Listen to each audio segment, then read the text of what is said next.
Yo les amis, bienvenue sur la chaîne Streetcar 3.0. Aujourd'hui, nouvelle vidéo BM M50D X6. On est en présence de l'ami Femme, il est là, ça va.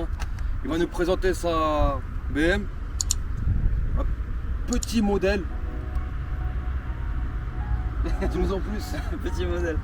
Écoute, Je te laisse parler. je suis content de venir aujourd'hui te présenter un modèle un peu spécial. Donc, X6 M50D de 2014. C'est une version LCI de 71. Donc c'est le tout dernier modèle avant la génération F.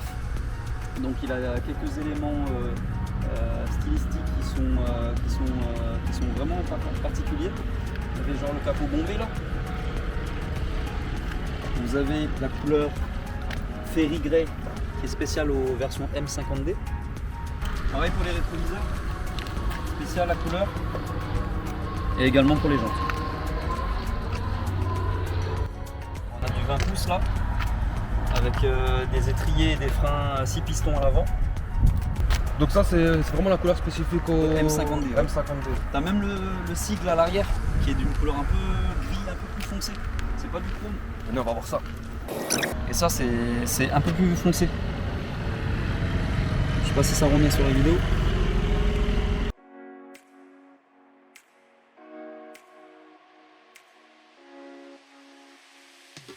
On a les phares, les Angel Eyes qui sont plus ronds mais qui sont avec cette forme là. Avec un petit méplat en dessous. Ouais, petit méplat et la petite barre de LED là.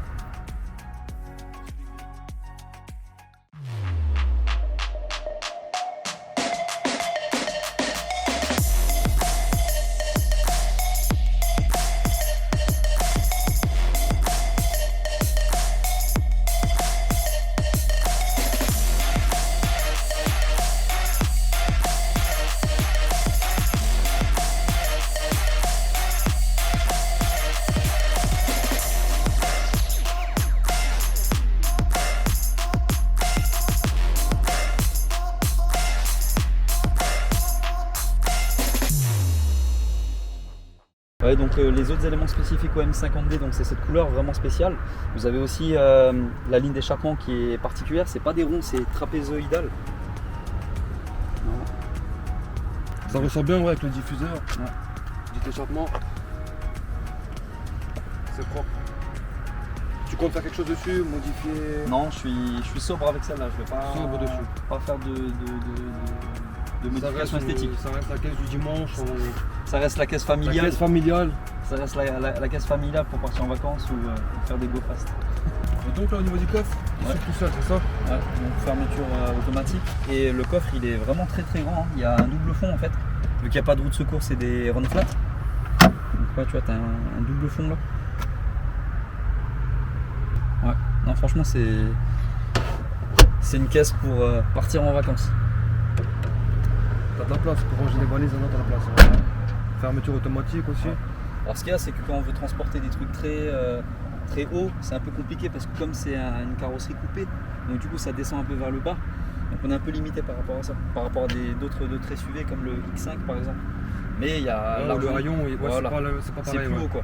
Donc Ouais. le style, ça se paye en fait, c'est-à-dire qu'on perd un peu en coffre pour des trucs qui sont hauts quoi. Ouais. Voilà. Par rapport aux options, elle a caméra 360, elle a l'option affichage tête haute, GPS professionnel Europe, elle a la sono hi-fi professionnel BMW, le toit ouvrant, le cuir d'une couleur spéciale, parce que c'est un cuir un peu particulier. D'habitude les finitions blanches BMW à l'extérieur c'est souvent foncé à l'intérieur, et donc là on a un cuir spécial couleur oyster avec la finition bouchonnée ici. Ça ressemble un peu à du carbone, mais ça s'appelle bouchonné chez BM.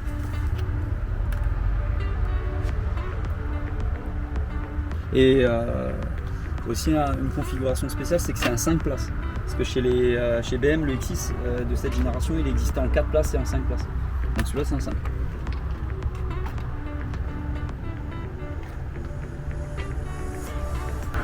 Alors là, tu as le poste de pilotage. Et là, tu vois effectivement l'affichage tête dedans. Quand tu démarres, le volant il s'adapte à ta position avec les sièges à mémoire. Ouais, franchement, non, malgré son âge, là, il a quand même une très bonne technologie embarquée. Et donc, il est quelle année, tu m'as dit? 2014. 2014. Ouais, donc il a 6-7 ans. 7 ans, ouais. Bon, ça vieillit bien. Ouais. Ça fait toujours son effet. C'est plutôt sympa, à l'intérieur il est propre, le volant il est vraiment. Il est en super état, tout est en super état. Ouais. Et ce qui est bien sur les volants M, là, ils sont bien larges. Ouais. T'as une bonne tenue en main. Donc t'as les palettes au volant aussi. Ouais, t'as aussi les palettes au volant, c'est une boîte 8. Boîte 8. Ouais, ZF, boîte 8. Ok. Donc là au niveau de l'intérieur, on voit que c'est du M. Le petit logo M qui est ici. Le petit logo M50D sur le compteur. Sur le pommeau. Bien sûr, la baguette M50D. À l'arrière aussi. Le petit M. Et donc au niveau du moteur, qu'est-ce qu'il y a là-dessous? Alors du coup, ouais, le M50D chez BM, c'était la première génération M Performance. Donc c'est un 3 litres 6 cylindres triple turbo, 385 chevaux et je crois 720 Nm du coup. Ah, c'est possible d'origine, ouais, je sais que les boîtes là-dessus, Ouais. elles encaissent beaucoup, elles ont beaucoup d'origine. Ouais. Et donc tu as dit c'est un tri-turbo. C'est un Ça veut dire tri-turbo, ouais. que tu as la puissance à bas régime, milieu et haut régime. Voilà, c'est ça. Donc Ok. BM, en fait, ils ont sorti le 30D, c'est un mono turbo, le 40D, c'est un biturbo, et tu as le 50D, donc celui-là qui est triple turbo. Et donc tu as un turbo en fait pour tous les étages, bas régime, mi-régime et haut régime. Comme ça, en fait, ça s'essouffle jamais. Et donc ouais, sur les nouvelles versions M50D qu'on a maintenant, c'est 4 turbos. Et donc ça, c'est les derniers moteurs tri-turbo. Maintenant, BM, ils ont abandonné le M50D triple turbo, ils vont faire maintenant que des biturbos, comme pour le 40. Mais je pense en version reprogrammée, quoi, un peu plus puissant. Ouais, parce que celui-là, je pense que reprogrammé avec tri-turbo, ça doit grimper. Ça doit grimper. Moi, j'ai vu des prépas qui montent jusqu'à 420 chevaux et 900 Nm. Mais c'est trop dangereux pour la boîte, donc c'est pour ça que j'ai pas voulu le faire. Ouais, après, t'es obligé de faire une repro de boîte. Non, même ça risque de casser la boîte. Ah ouais? Ouais, même si tu fais une repro de boîte. Elle n'est pas faite normalement pour encaisser autant. Ok, ouais. C'est pour ça que chez BM, en fait, ils ont même limité le couple sur les versions plus récentes pour éviter que la boîte elle pète, quoi. Ok, ouais. Parce que je pense que si la boîte elle pète, Voilà, c'est moins marrant. Voilà. Ok, ouais. Ouais, On peut regarder sur le capot? Ouais. Faire une petite tour sur le capot? Ouais, je te laisse.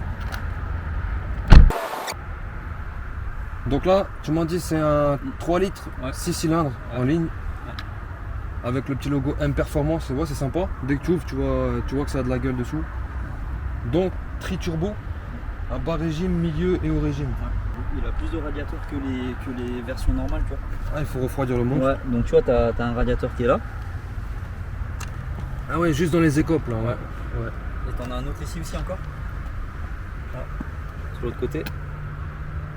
Et les radiateurs traditionnels qu'on a derrière derrière la calandre, quoi. Ouais, donc faut refroidir tout ce moment, quoi. Et donc, niveau confort, tenue de route et tout ça, c'est stable. Alors ouais, franchement, il est vraiment très confortable. On fait beaucoup de longues distances avec, c'est vraiment un salon, quoi. C'est un salon. Donc tu fais des routes tranquilles. La conso, franchement, ça va. Entre 8,5 et 10 quand on tartine un peu. 8,5 c'est plutôt quand tu roules cool dessus. Ouais, quoi. quand tu roules cool, tout ça, et 10 c'est quand tu tartines. Ça va 10 pour un. Ouais, pour une un bestiole, 4x4, voilà, pour un véhicule de ce poids-là et de cette puissance-là, c'est tout à fait C'est correct. lourd, il faut tirer quoi. Ouais. Et ouais, non, franchement, ouais, c'est super stable. Et on voit que c'est une version M Performance, pas M, parce que tu as le châssis qui est vraiment spécifique. Il tangue pas dans les virages. Donc tu as les barres anti-roulis. Ah oui, ça c'est bien. Ouais, tu as les barres anti-roulis en fait déjà dessus. Ok, ouais. Et donc ça tangue pas. Et le châssis est vraiment plus dynamique qu'une ouais. version non M. Ouais, Donc je c'est vois un pas, petit peu, ouais. donc c'est pas juste finalement qu'un badge à l'arrière et 2-3 détails stylistiques, c'est vraiment une M au fond, quoi. C'est là la différence entre Ouais. une basique et Ouais, la et- performance. Ouais. Ok, et donc tu m'as dit que tu as le régulateur adaptatif Ouais. qui se trouve ici. Donc là, c'est un régulateur qui te permet d'accélérer, de freiner. Donc tu mets ta vitesse et la voiture en fait s'adapte à la circulation. Elle freine toute seule et elle réaccélère tout seul. Elle te maintient dans la voie également grâce à ce capteur là. Ok, donc si tu lâches le volant, elle, Ouais. elle partira pas à droite ou à gauche. Voilà, ouais. Ça rectifie au niveau de la, Tout de la à ligne fait. blanche. Ça te maintient vraiment dans la ligne. Ok, ouais. Et les phares adaptatifs LED, ce qui est bien, c'est que ça éclaire dans les virages et Ouais. que ça fait mode phare et mode code automatique. Ouais. Donc la voiture elle vient en face Elle coupe les phares, elle se met en mode feu code, Feu de croisement normal. feu de croisement, ouais. voilà, et après elle se remet en mode plein phare. Ouais, Dès sans, que la sans voiture, toucher le commando. sans toucher quoi. commodo. Et ça c'est grâce à une caméra qui est au niveau du rétroviseur intérieur. Ouais, on voit bien les petites caméras. Non, franchement, elle est très très bien équipée pour un véhicule de 2014 et ça fait toujours le job, quoi. Bah c'est ça, quand tu vois en 2014, ils avaient quand même déjà Et BM, en fait, beaucoup d'options. voilà, BM, ils sont vraiment en avance sur beaucoup de choses. Parce qu'il y a plein de voitures aujourd'hui haut de gamme qui ont toujours pas l'affichage tête haute. Bah là, justement, on voit bien l'affichage tête haute. Ce qui rend sympa, je pense, plus la nuit. Oui, la nuit, c'est super. c'est vraiment... Ouais, la nuit, c'est super. Tu vois bien la vitesse à laquelle tu roules en Allemagne. Putain, en Allemagne, c'est bien ça. T'as des beaux scores qui sont affichés. Ça fait aussi caméra 360 avec le reste des caméras. Donc on a une ici. Ah oui, donc t'as la caméra sur le rétro. Voilà. Ok, ouais. Et t'en as une à l'arrière. Ouais, à l'arrière, ouais. À l'arrière aussi, ouais. ouais. Caméra de recul à Ouais, t'en as vraiment partout, c'est Ouais. double 360 quoi. Ouais. Donc aussi, on a le soft close qui est super sympa. Quand on claque mal la porte, se ferme toute seule. On va le refaire. Plutôt sympa. Donc là, tu vas nous montrer les caméras 360 qui sont donc à l'extérieur, au niveau des ailes, sous le rétro, à l'arrière aussi, tu vas montrer. Ouais. Sur le toit, t'en as pas? Enfin, Non, sur le sur- toit, non. je m'entends quand je dis sur le toit. Non, c'est les caméras en fait sur les côtés et à l'arrière. Et BM en fait, ils arrivent à incliner les caméras de manière à ce qu'on soit comme sur le toit Ok, de la ouais. voiture. Donc en cliquant ici, on le voit là. Donc là, c'est les deux caméras d'intersection Ouais, celles qui sont dans les ailes à l'avant. qui sont dans les ailes à l'avant, voilà, qui nous permettent de voir effectivement, vu que la voiture elle est très longue et le capot il est bombé là, donc du coup on voit pas très bien sur les angles. Donc là, en faisant ça, on arrive à voir sur les côtés de la voiture. Ah, tu peux sélectionner directement la Voilà. vue. Ok. Et donc là, vous sélectionnez la vue, donc là la vue 360 du haut, comme ça vous garez super bien. Il y a les lignes également qui vous guident pour reculer la voiture, pour pas taper les trottoirs et les jantes. Et après, vous pouvez mettre en caméra de recul normale, quoi. Vachement propre aussi. Ouais, non, franchement, c'est super. Et en même temps, bah, tu as les radars à côté qui te permettent de savoir si ton obstacle, plus ou moins, si tu es proche ou pas. Tu as le rétroviseur aussi qui s'abaisse automatiquement chez les BM, généralement c'est ça, pour pas taper les jantes sur le côté. Ouais, ils le font un peu dans toutes les nouvelles voitures maintenant. Ouais. Voitures assez récentes, dès que tu passes la marche arrière, Ouais. le rétro il s'abaisse. Et donc avec l'affichage tête haute, vous avez aussi le lecteur de panneaux. C'est-à-dire en fait la voiture, elle lit les panneaux de vitesse et nous indique en fait la limitation de vitesse. Ok, ouais. Ouais. Donc ça c'est vraiment sympa. Ça c'est pas mal, ouais. Ouais. En plus, t'as pas besoin de regarder ton compteur à chaque fois. Ouais. Tu restes stable et. Ouais. Non, franchement. Et juste les petites modifications que j'ai faites, c'est j'ai mis des ampoules LED à la place de ce qu'il y avait en halogène. Ok, ouais. Voilà. Donc Bon, ça c'est bien, la nuit au moins ça éclaire. voilà, mais en fait la couleur blanche c'est plus joli quoi. C'est plus joli et ça éclaire mieux, c'est plus joli Ouais. comparé maintenant au jaune qui fait vachement ancien. Voilà, tout à fait, ça fait plus moderne. Alors pour ceux qui veulent s'amuser à faire ça, eux-mêmes ils peuvent le faire, mais un petit détail, je pense que tous ceux qui l'ont fait ont eu ce souvenir, c'est qu'il faut jamais changer l'ampoule de la boîte à gants, parce que sinon en fait ça bloque la boîte à gants. Ça signifie que cette ampoule là, l'ampoule de la boîte à gants, il faut la laisser jaune en fait, il faut pas la mettre blanche parce que ça bloque complètement la boîte à gants, il faut changer un fusible après. Genre, elle s'ouvre plus quoi. Elle s'ouvre plus du tout. Et donc t'es dans la merde. Et donc voilà. Et donc tous les gens qui font cette modification vont sur internet, vont sur les forums, mince, comment on fait pour ouvrir la boîte à gants. Alors ça je savais pas. Voilà, donc pour ceux qui veulent s'amuser à faire ça, c'est très facile, mais il faut jamais toucher la boîte à gants. Ouais. C'est tout. Ça je savais pas. Tu changes l'ampoule de la boîte à gants, tu la Ouais. fermes, tu l'ouvres plus jamais. Ouais, Ok. c'est ça. Après ouais, elle a le système BMW Online. Bon après ça il faut avoir un petit abonnement pour avoir cette fonctionnalité. Ça veut dire que elle prend rendez-vous directement avec le concessionnaire pour les entretiens, pour les urgences, tout ça. Par exemple, s'il y a un problème dans le véhicule, elle envoie un message au concessionnaire pour dire que voilà, la voiture a ce problème-là, il faut prendre un rendez-vous pour ça. Donc ça, en fait, c'est le système BMW Online. Donc avec un abonnement en plus. Avec quoi. un abonnement en plus, mais moi j'ai pas pris parce que voilà, ça sert pas à grand chose. Toi tu sais quand tu vas faire tes entretiens, tu vas les faire Voilà, c'est réguliers. ça exactement. Ouais. Mais c'est vrai que quand le véhicule il est tout récent, tout ça, c'est pratique. Généralement, ils donnent un abonnement pendant 1 an ou 2 ans, je crois. Et ça, c'est vraiment pratique. Quoi. Et Ouais, par la c'est suite, il y a très peu de pas gens. mal, ouais. Voilà. C'est plutôt pas mal ça. Voilà, donc siège chauffant. Alors chez BM, les sièges chauffants ils chauffent vraiment, hein. Ça blague pas quoi. Il chauffe bien. En général, c'est vrai. Ils chauffent vraiment très bien, plus que dans les autres véhicules. C'est pratique parce qu'en plus le cuir en hiver, c'est vrai que. Et donc sur la sono, donc c'est une sono BMW professionnelle, c'est pas Harman Kardon. Vous avez en fait donc le lecteur DVD 6 CD là. Et ce qui est sympathique là, c'est quand on approche en fait, là on touche. Bah, les boutons en fait. C'est tactile, ouais. C'est tactile, voilà, c'est ça. Donc comme sur les Rolls en fait. Sur les Rolls ils ont ça aussi. Bon, donc là les amis, on part en essai routier. On va monter sur l'autoroute. On va regarder un peu ce qu'il a dans le ventre, ce gros bolide. Je rappelle, il a donc 381 chevaux, c'est ça, hein. Il fait son poids, mais apparemment ça marche assez pas mal à la poussée, donc on va aller voir. Tu t'es mis en mode sport là ou en mode normal? En mode sport, donc. On va voir ça.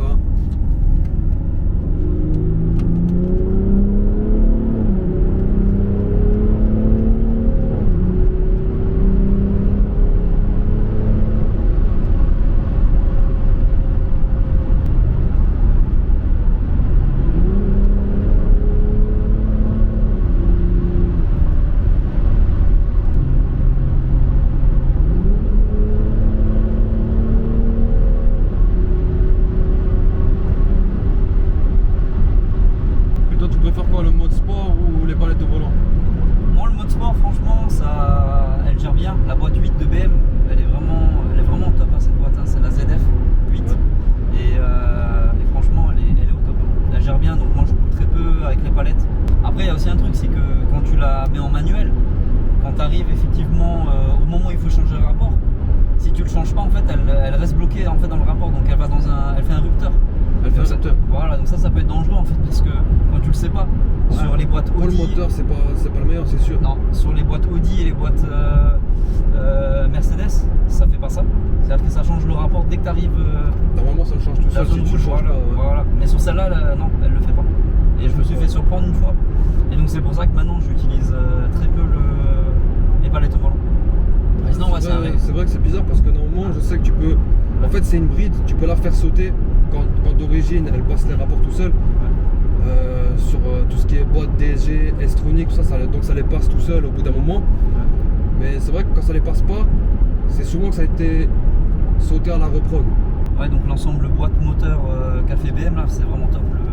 Avec le 600 lignes 3 litres diesel qui est vraiment top là, il a des chevaux en plus avec les 3 turbos. Et la boîte 8, franchement ça fait la grosse différence sur cette génération là par rapport à la Steptronic qui est plus lente et qui est moins réactive, quoi. Belle petite BM devant. On va le taquiner après au feu rouge. C'est une quoi lui? C'est une 520. 520. Ouais, ça c'est 2, ça c'est 5. Non, tu peux avoir des 530 normalement. 530 avec les deux pots. 525 je crois, non?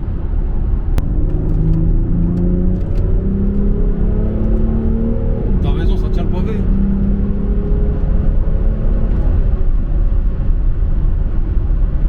Et au niveau du freinage c'est pareil, ça stoppe la machine. Ouais. Bah, le freinage il est dimensionné par rapport à la voiture, hein. Donc, avec un freinage 6 pistons, si ça freine pas, je me poserai des questions. Ouais. Non, franchement, elle fait le job. Bon les amis, la vidéo elle touche à sa fin. N'oubliez pas de me dire en commentaire comme d'habitude ce que vous en pensez. Si vous avez des questions, n'hésitez pas à me les poser. Laissez un petit pouce bleu. Et mon frérot va revenir plus lourd que jamais. On va vous préparer des projets de plus en plus lourds, de mieux en mieux, je l'espère. En espérant que ça vous fait kiffer, comme moi ça me fait kiffer. Et on se revoit bientôt.